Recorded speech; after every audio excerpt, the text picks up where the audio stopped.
પરાશર અભિષ્ટ દે. ધ્રુવજી અને પરાશર ને અભિષ્ટ ફળ આપનારા શ્રી યમુનાજી છે. નહીં તો ન કરવાનું કૃત્ય થયું તો કોઈ અસુર જન્મ લેવો જોઈએ. વ્યાસજીનું પ્રાગટ્ય યમુનાજીનો કાંઠો હતો એટલે યમુનાજીએ કૃપા કરી અને વ્યાસજી જેવું ફળ આપ્યું. યમુનાજીની વચ્ચે દ્વીપ હતો, બેટ હતો, એમાં જન્મ થયો એટલે એમનું નામ પડ્યું દ્વૈપાયન. શ્યામ રંગના હતા એટલે કૃષ્ણ દ્વૈપાયન કહેવાયા. બોર ખાઈને રહેતા એટલે બાદરાયણ કહેવાયા. વેદોના વિસ્તાર કર્યા એટલે વ્યાસ થઈ ગયા. વ્યાસજીનું પ્રાગટ્ય થયું. 17 પુરાણોની રચના કરી, વેદોના વિસ્તાર કર્યા, મહાભારત જેવો જયગ્રંથ લખ્યો, 1 લાખ શ્લોક. પણ હજુ મનમાં સંતોષ નથી. ખિન્ન મનથી સરસ્વતીના નદીના તટ ઉપર વિરાજમાન છે. મનમાં આનંદ કેમ નથી? આટલા ગ્રંથો રચ્યા છતાંય પ્રસન્નતા કેમ નથી?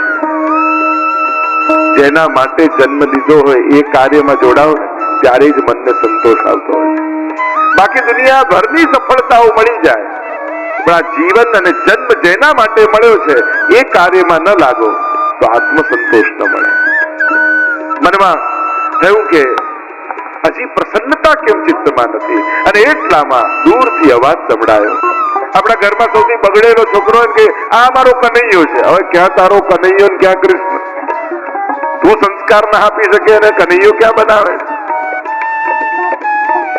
તમે તમારા ભગવાનને આ સ્તરે જુઓ કે જે કઈ કામનો નથી, રખડતો હોય ને એકદમ ફરતો રહેતો હોય અને તમે કનૈયો કે? ચિંતન કરજો. ઘરમાં કાંઈ ન કરતો આમનું કામ તો અમારે નરસિંહ મહેતા. ક્યાં નરસિંહ મહેતા ક્યાં તારો આ નવરો વ્યક્તિ? તમે કોની જોડે સરખામણી કરો છો એનું તો ક્યારેક ચિંતન કરો. તમારા આરાધ્યો, તમારા જ ઈષ્ટોને તમે કેવી સમાનતા કરીને એમની મહત્તા એમની ડિગ્નિટીને કેવી ડાઉન કરો છો? ચિંતન કરજો, વિચાર કરજો. કોઈ ધર્મવાળા ક્યારે પોતાના દેવી દેવતા કે ભગવાન માટે આવા શબ્દો અને આવા પ્રયોગો કરતા નથી. એટલે ચિંતન કરવું જોઈએ. સમાજ મનમાં આદર અને રિસ્પેક્ટ નો ભાવ હોવો નિતાંત આવશ્યક. નારદજીને એવું આશીનું બધાને એમાં કોઈ ઝઘડા કરાવતું ને આ અમારા નારદ વેડા કરે. તો નારદજી એના માટે છે, ભક્તિ માર્ગના આચાર્ય છે.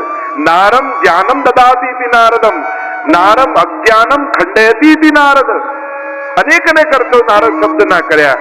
જે જ્ઞાનનું દાન કરે નારદ છે, જે અજ્ઞાનનું ખંડન કરે એ નારદ છે. દરેક ભગવાનની લીલાના કેન્દ્રમાં ક્યાંક ને ક્યાંક નારદજી રહ્યા છે.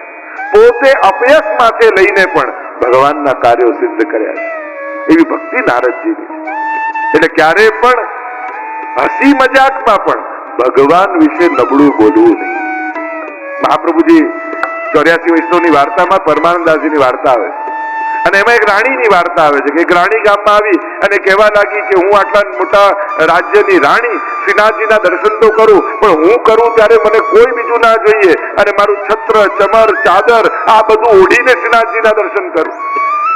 મહાપ્રભુજી તો પરમ દયાળ છે. ઠીક છે, આપ કરી લો, આદર આપ્યો.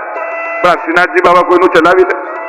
બહાર એટલી ભીડ ઉભી છે, અંદર સાંકળ બંધ, એકલા દર્શન કરવા આવ્યા અને ઠાકોરજીએ બીજું રૂપ ધારણ કર્યું ને સાંકળ ખોલી દીધી. એવી ભીડ ઉમડી કે એકે કપડું ના રહ્યું. અને તારે પરમાનંદાસજી કીર્તન ગાતા હતા અને ગાતા ગાતા એમ કહ્યું, કોણ યહ ખેલવે કી વાની? પ્રભુ આ રીતે રમાય? ગિરધર લાલ કાહુ કી નહીં રાખત કાઢું? કોઈની તો તરફ રાખો પ્રભુ, આ રીતે રમાતું હશે. ત્યારે મહાપ્રભુજી આજ્ઞા કરી, એસો કભી નહીં ખેલના, ભલી યહ ખેલવે કી વાની. ઠાકોરજીની લીલામાં કોઈ દોષ હોતા નથી. આપણને ન સમજાય યા આપણને મોડું સમજાય એ જુદી વાત છે, પણ ભગવાનની લીલામાં કોઈ દોષ નથી. અને જીવે ક્યારે પણ ઈશ્વરની લીલામાં દોષ દર્શન કરવું નહીં. ગ્રંથ ન સમજાય તો ગ્રંથનો વાંક નથી, આપણો વાંક છે. આપણે ગ્રંથ આ તો કેટલું અઘરું આપણા તો કામ એમ કહીને ગ્રંથનો વાંક કાઢીને મૂકી દઈએ. અરે આપણે ભણવાનું છે, આપણે જાણવાનું છે, પ્રયાસ આપણે કરવાનો છે. પ્રભુની લીલામાં દોષ દર્શન નથી. અહીંયા જે ચર્ચા કરી રહ્યા છે, નારદજી પધાર્યા છે. ખિન્ન મનથી બેસેલા વ્યાસજીને જોયા, કહ્યું કે ઉદાસ કેમ છો? વ્યાસજી કહેવા લાગે આટલા ગ્રંથોની રચના કરી પણ હજી ચિત્તમાં પ્રસન્નતા નથી. નારદજી કહેવા લાગ્યા એનું કારણ એક જ છે, આપે ધર્મનું તો વિસ્તારથી આટલા ગ્રંથોમાં વર્ણન કર્યું, પણ ધર્મીનો વિમલ યશ નથી ગાયો.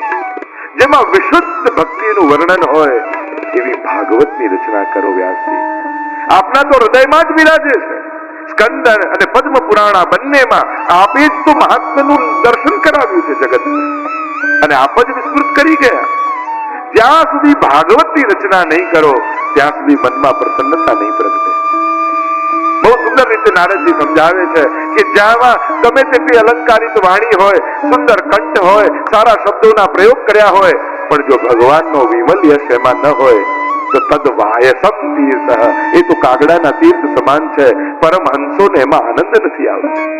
અને એનાથી ઉલટું કદાચ કર્કશ ગળું હોય, સારા શબ્દો ના આવડતા હોય, પણ વિશુદ્ધ ભક્તિ જો હૃદયમાં હોય ને તો ઠાકોરજી રાજી થાય. આપણે ત્યાં તાનસેનની વાર્તા આવે ને, તાનસેન ગુસાઈજીને કીર્તન સંગીત સંભળાવવા માટે આવે અને એટલું સુંદર રાગ રાગીણીઓ ગાય, એટલે ગુસાઈજી ઇનામ માટે 500 સોનામોરનો થાળ મંગાવે. પણ એ 500 સોનામોરની ઉપર એક કોડી મૂકી પછી તાનસેનને આપી. તાનસેન આશ્ચર્ય થયું કે મહારાજ આ 500 સોનામોર તો સમજમાં આવી, ઉપર કોડી કેમ મૂકી? ત્યારે ગુસાઈજીએ કહ્યું કે તાનસેન, તમારું સંગીત સર્વોત્તમ છે અને એનું ઇનામ 500 સોનામોર છે, પણ એમાં ભગવાનના યશનું ગાન નથી, એટલે અમારા માટે તો કોડી બરાબર છે. કારણ કે રાગ ગમે તેટલો સુંદર હોય પણ પ્રભુનો અનુરાગ ભળેલો ન હોય એમાં ભક્તોને આનંદ નથી આવતો. નારદજી કહેવા લાગ્યા, વ્યાસજી મારી સામે જુઓ, કેવલ ઉપદેશ નથી આપતો, મારા જીવનના અનુભવ પરથી તમને કહું છું. 3 જન્મની કથા કહી નારદજીએ પોતાના જીવનની, અને કહ્યું કે પૂર્વ જન્મમાં હું દાસીનો પુત્ર હતો. અમારા ગામમાં ચાતુર્માસ કરવા માટે કેટલાક મહાત્માઓ આવ્યા. રોજ રાતના સત્સંગ થાય. નાનપણમાં જ મારા પિતા તો ગુજરી ગયેલા, મારી માને ચાકરીમાં રાખી દીધી અને હું છેલ્લે બેઠો મહાત્માઓના મુખેથી સત્સંગનું શ્રવણ કરું. સત્સંગ સાંભળતા મારું અંતઃકરણ પવિત્ર બની ગયું.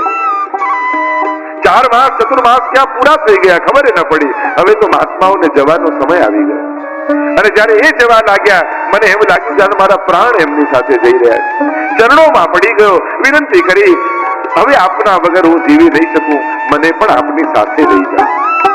મહાત્માઓએ કહ્યું, જા પહેલા તારી માને પૂછીને આવો, તું એકનો એક દીકરો, તારી માં તને આજ્ઞા આપે તો અમે તને સાથે લઈ જઈએ. માને પૂછવા ગયા. માએ કહ્યું કે તું મારો એકમાત્ર સહારો છું, તું પણ જતો રહે તો મારું કોણ? ન જવા દીધા. મહાત્માઓ તો ત્યાંથી પધારી ગયા. નારદજીનું મન જાણે મહાત્માઓની જોડે જતું રહ્યું.